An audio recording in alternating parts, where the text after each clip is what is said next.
In the ancient world, power belonged to kings and tyrants. Ordinary people had no voice, only commands to obey. In early Athens, aristocrats controlled everything: land, law, and leadership. By the 7th century BCE, economic hardship caused unrest. Debt, slavery, and hunger sparked calls for change. In 594 BCE, the brilliant statesman Solon was appointed to fix the crisis. He canceled debts and freed enslaved citizens. He reorganized society based on wealth, not birth. As a result, more citizens could now participate in government. In 508 BCE, Cleisthenes took power and reshaped Athens. He would become known as the father of democracy. He broke up the old tribes, mixing citizens from different backgrounds to prevent aristocratic control. All free male citizens could speak and vote in the Athens popular assembly. A new council of 500 was formed. Citizens were chosen by lottery to serve and guide the government. Under Pericles, Athens expanded democracy. Even the poorest could now serve in government and shape policy.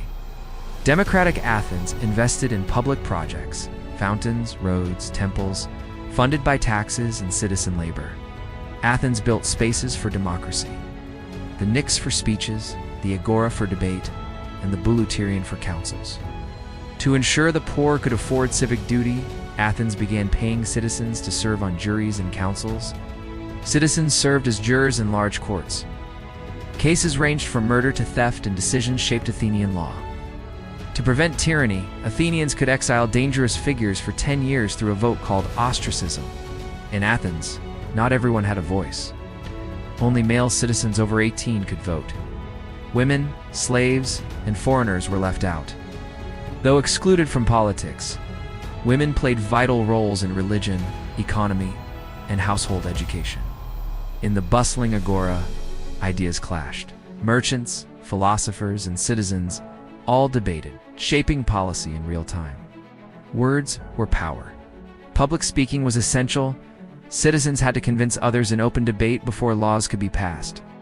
Athenian boys were trained to think, speak, and lead. Education wasn't just for success, it was preparation for democracy. Participation in politics wasn't just a right, it was a sacred duty. A citizen who didn't care about politics was seen as useless.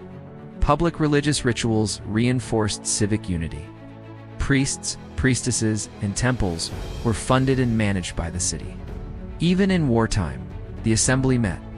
Citizens debated peace, voted on strategy, and held leaders accountable. Democracy endured. Democratic Athens celebrated its ideals with festivals like the Dionysia, where drama, satire, and art honored free expression. Tragedies and comedies staged during festivals weren't just entertainment. They sparked political thought and civic reflection. Athenian democracy was radical, but imperfect. Votes were fast, emotions ran high, and not all voices were equal. Thinkers like Socrates, Plato, and Aristotle challenged democracy. Some Athenians feared democracy, gave too much power to the unwise.